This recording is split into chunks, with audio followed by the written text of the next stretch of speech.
Assalamualaikum warahmatullahi wabarakatuh. Halo adik-adik semua, senang sekali berjumpa dengan adik-adik. Selamat datang di Lavender Channel.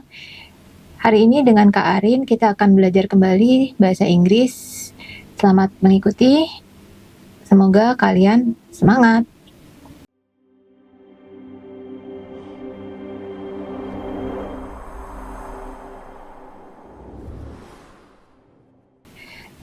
Baiklah, untuk hari ini kita akan belajar tentang topik kata kerja, yaitu bagaimana kita menggunakan kata kerja beraturan maupun kata kerja tidak beraturan. Tentu kalian tidak asing lagi dengan kata kerja yang bentuk lampau dan bentuk lampau sempurna atau perfect tense. Nah, kalau kita mau menyampaikan bahwa suatu peristiwa yang diperbuat oleh subjek itu telah terjadi di waktu lampau, berarti kita akan menggunakan kata kerja bentuk kedua. Apa sih yang dimaksud dengan regular atau kata kerja beraturan itu? Kata kerja regular verbs. Kata kerja regular yaitu ketika kata kerja tersebut akan dirubah ke dalam bentuk kata kerja kedua maupun ketiga, hanya tinggal penambahan akhiran di atau id. Yang ditekankan di sini ialah kata kerja yang langsung mengikuti subjek sehingga ia ada tepat di belakang subjek. Untuk bentuk to infinite-nya tetap menggunakan kata dasar atau base form. Misalkan simple present tense-nya ialah he plans to visit his grandparents. Di mana di sini yang disebut dengan kata kerja verb one-nya ialah he plans. Kemudian keterangan waktunya kita ubah ke past tense sehingga kalimat ini akan menjadi he planned to visited his grandparents.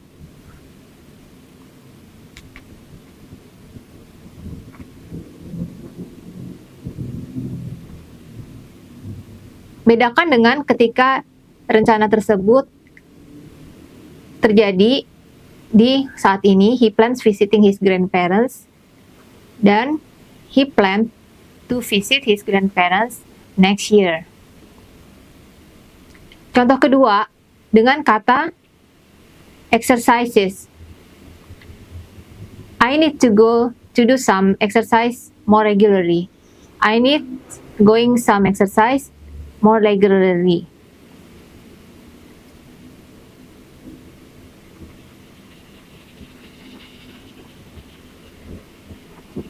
Sehingga dapat dikatakan bahwa kata kerja beraturan bentuknya baku dalam bahasa Inggris. Untuk kata kerja yang diakhiri oleh huruf konsonan Y, kita bisa menambahkan id langsung di belakangnya. Demikian juga yang berakhiran huruf K. Namun kalau kata kerja tersebut berakhiran huruf N, seperti contoh tadi, maka konsonannya harus kita buat ganda atau kita double, sehingga hurufnya menjadi P, L, A, double N, E, D. Kalau kata tersebut berakhiran huruf Y-nya harus kita ganti dengan I, kemudian baru ditambahkan dengan ed. Ada berkecualian dalam kata slide, di mana tidak harus diganti dengan I. Aturan ini disimpulkan seperti ini. Base form atau to infinitive berubah menjadi verb di atau ed. To possess. Dalam simple present tense, possess atau memiliki ini kita rubah menjadi possess. Verb to-nya untuk simple past tense atau has possessed untuk verb 3 atau past participle. Contoh kalimatnya, dengan kata dasar when you possess the privilege to, artinya memiliki keistimewaan. Kalau kamu memiliki keistimewaan memakai sesuatu, pergunakanlah keuntungan tersebut untuk membantu orang lain dan mendapatkan hasil yang setimpal. Untuk kalimat simpelnya, when you possess the privilege to use, you can use your advantage to help others and promote equitable outcomes. Untuk pastnya, you possessed the privilege to use, you were able to use your advantage to help others and promote equitable outcomes at that time.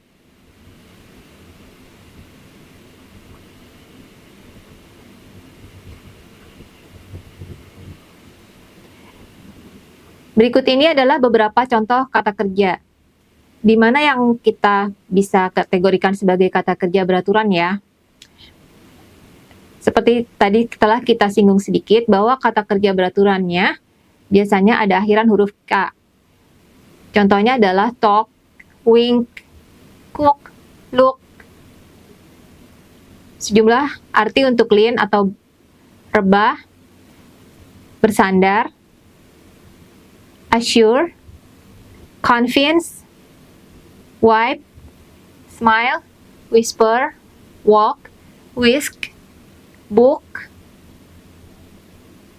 dan solve, consult, confess, raise, struggle, carry, handle, decide, erase, work.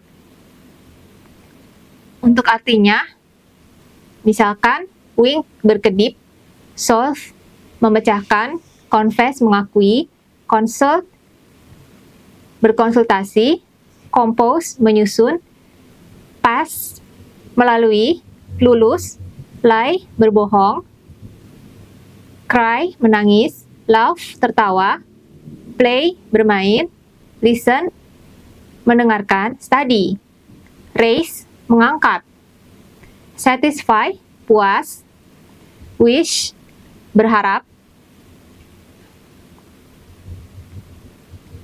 Contoh lain, kata kerja rent. Rent berarti menyewa, menggunakan fasilitas orang lain atau lease, mencharter, menggunakan untuk beberapa waktu, membeli, dan hire atau memakai jasa.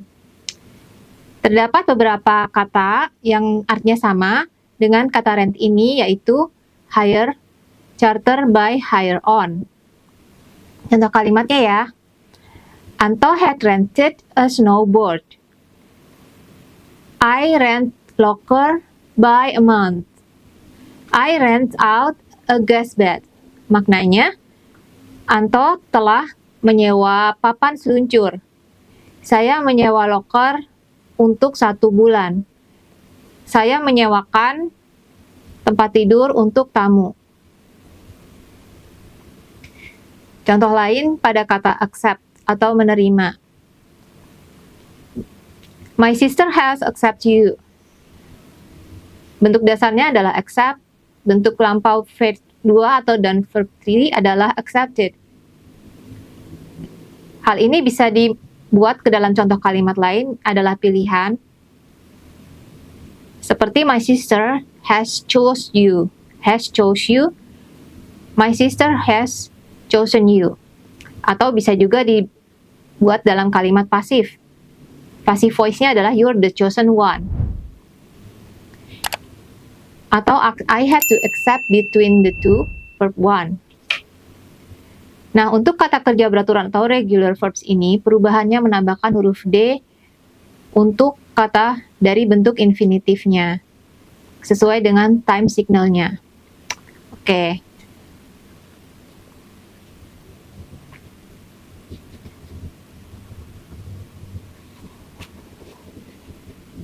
Contoh yang familiar dengan kehidupan kita, misalnya adalah study. Study berarti kita bentuk kedua dan bentuk ketiganya adalah studied. Adik-adik dapat menambahkan beberapa kata lagi yang adik-adik sering dengar. Kira-kira kata apa ya yang berbentuk beraturan? Bagaimana dengan kata yang di lampau? Misalkan melemahkan. weak. Imbuhan melemahkan, yaitu me dan kan. Kalau di bahasa Inggris, dari kata dasar weak, diakhiri dengan n. Sehingga bentuk keduanya menjadi weakened. Bentuk dasarnya ialah weakened, tanpa akhiran ed. Itu juga berlaku untuk kata kerja pasif, artinya objek yang dijadikan sebagai subjek. Pernah mendengar kata kerja enlight atau menyalakan? Enlight, kata kerja bentuk dua dan ketiganya ialah enlighten dengan akhiran ed. Untuk verb one-nya ialah enlighten. Terbangun, awake. Membangunkan, awaken. Membangunkan bentuk kedua dan ketiganya adalah awakened dan awakened. Membuat warna berubah menjadi, bisa black, blacken, dan blackened.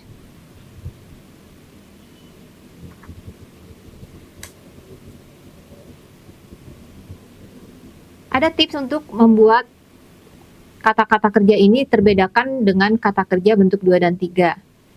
Adik-adik dapat mencari sumber-sumber dan juga bahan-bahan yang kira-kira dapat membantu untuk menghafalkan sejumlah kata sehingga benar-benar berubah di bentuk kedua dan ketiganya dan membedakannya dengan kata-kata yang hanya ditambahkan akhiran di maupun ed. Contohnya, jika terdapat kata lie. Kata lie yang artinya berbohong, untuk regular verb-nya adalah lied. Tetapi, kalau berbaring atau membaringkan, seperti lie on, bentuk keduanya menjadi lay, dan bentuk ketiganya menjadi line. Demikian juga kata rise yang mengangkat. Rise bisa menjadi rose dan risen, tetapi kalau raise atau terbit, raise terangkat, berarti raise, raised, raised.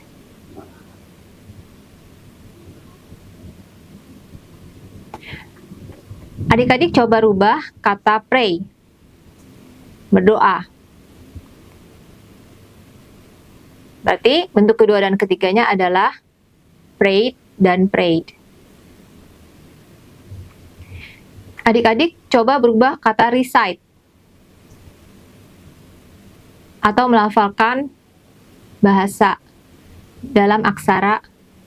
Kalau kalian mengaji, recite bentuk kedua dan ketiganya adalah recited.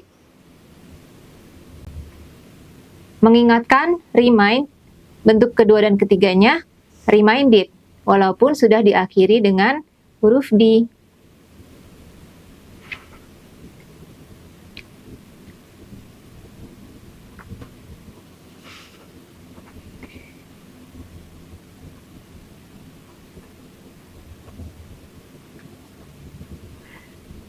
Di sini ada satu kata yang juga mengalami perubahan regular, namun juga mengalami perubahan irregular jika artinya berbeda. Kata mana selain lean? Oke, itu adalah kata lift. Lift, kalau di irregular, dia akan berubah bentuk keduanya menjadi lit. Lift, lit, lit.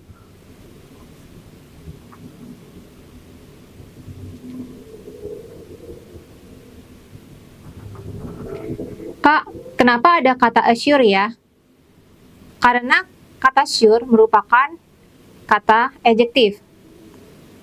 Dia bukan kata adverb. Jadi kalau misalnya assure menjadi verb, dia akan menjadi assured.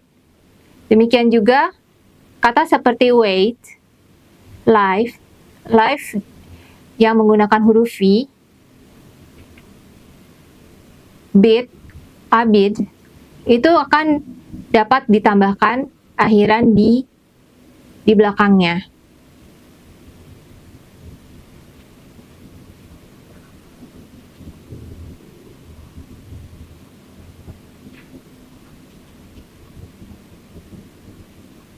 Kata-kata yang ini biasanya diikuti oleh infinitif. Misalkan, listen to, talk to, love to,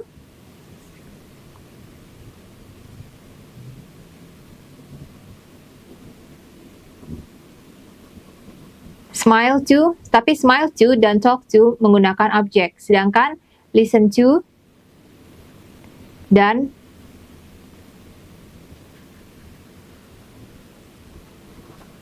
cry to itu menggunakan to infinitive.